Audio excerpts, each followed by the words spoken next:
बिस्मिल्लाहिर्रहमानिर्रहीम। अस्सलाम वालेकुम नाज़रीन, आप देख रहे हैं मेरा YouTube channel astrologer Mauzam Khan और मैं हूं मौज़म ख़ान। फिर आपकी तरफ लेकर आए हैं सूरज ग्रहण। और मैंने पहले भी सूरज ग्रहण पर काफ़ी सारी वीडियोस बनाई हैं, मगर अनफॉर्चुनेटली जो लोग पाकिस्तान में हैं और ख़ुसूसन हिंदी एस्ट्रोलॉजी करते हैं वो इस्लाम को छोड़कर हिंदुआना प्रचार बहुत करते हैं। सबसे पहले मैं आपको ये बताऊंगा कि हिंदू जो हैं उनका कॉन्सेप्ट सूरज ग्रहण को लेकर क्या है, और फिर मुसलमान ये कुरान हदीस क्या कहते हैं। लेकिन ये इस कदर जाहिल हैं कि ये कुरान और हदीस को इग्नोर करके हिंदुआना प्रचार करने पर मजबूर है। पता नहीं, मुझे ये समझ नहीं आती कि अल्लाह मियाँ ने आपको अकल थोड़ी सी दी है, लेकिन आप अकल का इस्तेमाल क्यों नहीं करते हैं और जानबूझकर कुरान को पीछे, हदीस को पीछे करके आप हिंदुआना प्रचार करने की कोशिश करते हैं और ये जाहिर करते हैं कि सूरज ग्रहण जो है ये बहुत ज़्यादा इम्पैक्ट डालता है। सबसे पहले ये है, तीन चीज़ों का जिक्र है। सबसे पहले ये है कि हम ये समझें कि एस्ट्रोलॉजी होती क्या है। एस्ट्रोलॉजी जो है चार्ट पढ़ने का नाम है, असरात का नाम नहीं है। लेकिन ये जो जितने भी इंडियन एस्ट्रोलॉजर्स हैं और ये जो एस्ट्रोलॉजी से मंसूब छोटे लोग हैं, छोटे लोगों से मतलब कम पढ़े लिखे लोग हैं, ये सारे के सारे यही बात करेंगे कि ये सैयारों के असरात हम पर पड़ते हैं, जिसकी वजह से हम पर ये मुसीबतें आती हैं। कुरान इस बात को नहीं मानता। कुरान कहता है तुम पर और तुम्हारे नफ्स पर जितनी मुसीबतें आती हैं हमने उनको पैदा करने से पहले किताब में लिख रखा है। ऐसा करना अल्लाह के लिए बहुत आसान काम है। यानी कि जो आप ज़िंदगी में आकर भुगतेंगे ये अल्लाह की तकदीर, अल्लाह की मईशत है और अल्लाह का हुक्म। फिर वो कहता है वो तुम्हें ज़रूर फाका कशी, जान व माल के नुकसानात और आमदनियों के घाटे में मुब्तला करके तुम्हारी आजमाइश करेगा। ये अल्लाह का हुक्म। अब इंडियंस ये कहते हैं ये जो चांद, ये सूरज ग्रहण है, चांद ग्रहण है और ख़ुसूसन सूरज ग्रहण, इसका जो ख़ास वक्त होता है, इस ख़ास वक्त में वो जो हामला औरतें हैं उन पर ख़ुसूसन कुछ ऐसे असरात पड़ते हैं जिसकी वजह से जो बच्चा है वो कुछ कमियां लेकर पैदा होता है। और ख़ुसूसन ये मना किया जाता है कि आप कैंची छुरी को इस्तेमाल ना करें, आपके बच्चे के जिस्म पर कट का निशान आ जाएगा। और हिंदू इस बात पर बड़ा ज़ोर लगाते हैं कि सूरज आने से आलमोस्ट 15 घंटे पहले और 15 घंटे बाद में मंदिर बंद कर दिए जाएं, मंदिरों को ना खोला जाए। बहुत नहुसत का टाइम। ये है कॉन्सेप्ट हिंदुआना। मगर मैं ये पूछता हूँ, जब आप किसी का चार्ट पढ़ रहे हैं, चार्ट पढ़ने में असरात कहाँ से आते हैं?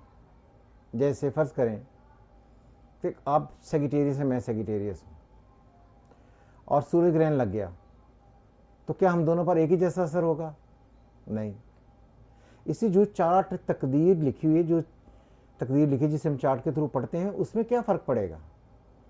ये कहाँ से आ गया कॉन्सेप्ट कि इसके असरात जो हैं वो इंसानों पर बहुत बुरे हैं? आजकल मैंने देखा है जो गवर्नमेंट के हालात हैं उस पर भी बहुत लोग कमार बयान दे रहे हैं। सूरज ग्रहण आ गया है, गवर्नमेंट को बहुत ख़तरा होगा, गवर्नमेंट तबाह हो जाएगी, गवर्नमेंट ये हो जाएगी, वो हो जाएगी।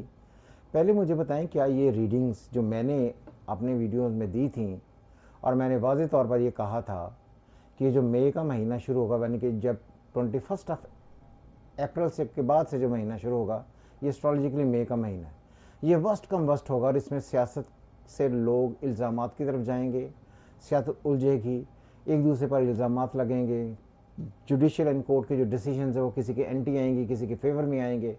तो क्या ये सूर्य लगने से पहले की बातें नहीं हैं? इसका सूर्य लगने से क्या ताल्लुक है?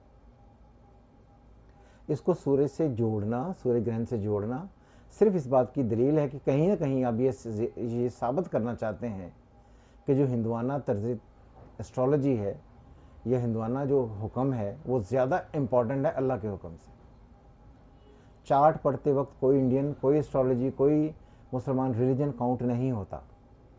सूरज के बारे में तो वाज़ेह तौर पर कुरान में और हदीस में वाज़ेह तौर पर बयानात हैं जो आपको कभी समझ नहीं आते। एक इसी तरह के एक जाहिल एस्ट्रोलॉजर थे जिन्होंने मुझे कहा जी हाँ, ये कुरान और हदीस में तो ये सारी बातें लिखी हैं, मैंने भी पढ़ी हैं, लेकिन मेरा अपना मुशाहिदा है कि सूर्य ग्रहण असर डालता है। अब अंदाज़ा लगाएं, कुरान और हदीस पीछे रह गया और उसका अपना विजन या उसके अपने एनालिसिस जो है, ये उसका अपना जो एनालिसिस आप कह लें, या उसने जो महसूस किया वो ज़्यादा इंपॉर्टेंट है, अंदाज़ा लगाएं। मैंने उसे कहा कि शुक्र किसी मौलवी साहब ने या किसी अहले ईमान ने नहीं सुन लिया, वरना तुम्हारी ये गर्दन उतार देता कि तुम्हारा कहना जो है नौज़ुबिल्लाह हदीस हो कुरान से ज़्यादा मोतबर है। ये है हमारे यहाँ पर जहालत। इसलिए कतई तौर पर किसी भी किस्म के इस तोहमात, इस वहम में बिल्कुल ना आए। हज़रत अबू मूसा अल-शारी रज़ियल्लाहु ताला से रिवायत है कि जब सूरज ग्रहण हुआ तो मैंने रसूल करीम सल्लल्लाहु अलैहि वसल्लम को मस्जिद की तरफ ऐसे भागते देखा जैसे क़यामत आ गई। और आप गए, फिर आपने मस्जिद में तशरीफ़ लाए और एक तवील तरीन क़याम किया और रुकू किया और सजूद में गिर गए और आपने लंबे अरसे तक दुआ मांगते रहे। क्लियर? यहाँ पर ये बात ज़ाहिर होती है कि ये मामला कोई ऐसा है जिसमें कोई ना कोई ऐसे मामला हैं कि चीज़ें खौफनाक हैं। और यही है कि जब कहते हैं कुरान में कि जब चाँद ज़मीन जब क़यामत के रोज़ एक दूसरे से टकराएंगे और गालों की तरह उड़ जाएंगे, तो जब ये सूर्य ग्रहण होता है तो इस किस्म का एक सिनेरियो क्रिएट होता है जिसकी वजह से अल्लाह आपको डराता है कि क़यामत के रोज़ ये सिनेरियो होगा जिससे आप बचें। फिर उन्होंने कहा कि जी मैंने अल्लाह और रसूल करीम सल्लल्लाहु अलैहि वसल्लम को ऐसा ज़िंदगी में पहले कभी नहीं करते हुए देखा था। फिर उन्होंने रसूल करीम से पूछा कि आपने ऐसा क्यों किया, तो आपने फरमाया सूरज और ग्रहण ये वो निशानियां हैं जो अल्लाह इंसान के लिए डराने के लिए भेजता है। ये किसी की मौत व हयात से बिल्कुल मुंसलिक नहीं है, बल्कि अल्लाह के ज़रिए अपने बंदों को डराता है इन सारे मामला से। और जो तुम इस सूरज ग्रहण को देखो तो अल्लाह का ज़िक्र करो और दुआ इस्तग़फ़ार की तरफ दौड़ो। सही मुस्लिम में 39/2 में ये लिखा है और ये जाकर आप पढ़ सकते हैं। तो इसलिए मैं ये कहता हूँ कि ये जो लोग हैं जो कुरान और हदीस को पीछे करके और इंडियन एस्ट्रोलॉजी को एक तोहम परस्ती को, वहम परस्ती को लेकर आगे आते हैं, तो ये मुसलमान होने के, ये कहलाने के काबिल हैं।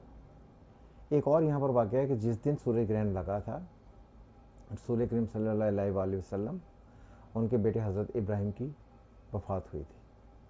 तो कुछ लोग इस बात को उस बात से भी जोड़ते हैं, क्योंकि हिंदुआना जो है रिलीजन ये या कॉन्सेप्ट ये पहले से है, तो इसलिए वो इस्लाम को जोड़कर दरमियान में एक नया कॉन्सेप्ट लाने की कोशिश करते हैं। और वो जोड़ते हैं क्योंकि सूर्य ग्रहण था तो इसलिए वो दिन बहुत मनहूस था, जिसकी वजह से रसूल करीम सल्लल्लाहु अलैहि वसल्लम के बेटे हज़रत इब्राहिम की वफ़ात हुई। तो इसीलिए रसूल करीम सल्लल्लाहु अलैहि वसल्लम ने वाज़ेह किया कि सूर्य ग्रहण का किसी मौत, किसी की पैदाइश से कोई ताल्लुक़ बिल्कुल नहीं है। ये अल्लाह की वो निशानियाँ हैं जो क़यामत के रोज़ आपको देखने को मिलेंगी कि क़यामत के रोज़ ऐसा होगा। सो उस क़यामत के रोज़ से बचें, अपने अमाल ठीक करें और सजदे में जाएं और अल्लाह से दुआ मांगें।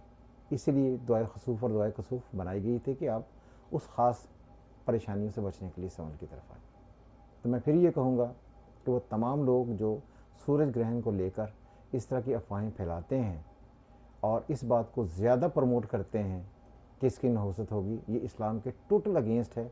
कुरान और हदीस इस बात की इजाज़त नहीं देते।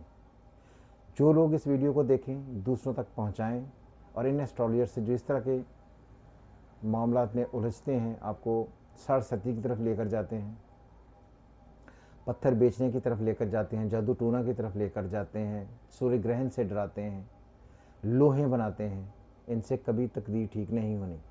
अल्लाह कहता है जब मैं कहता हूँ फिर हो जाता है, कुन फयकुन।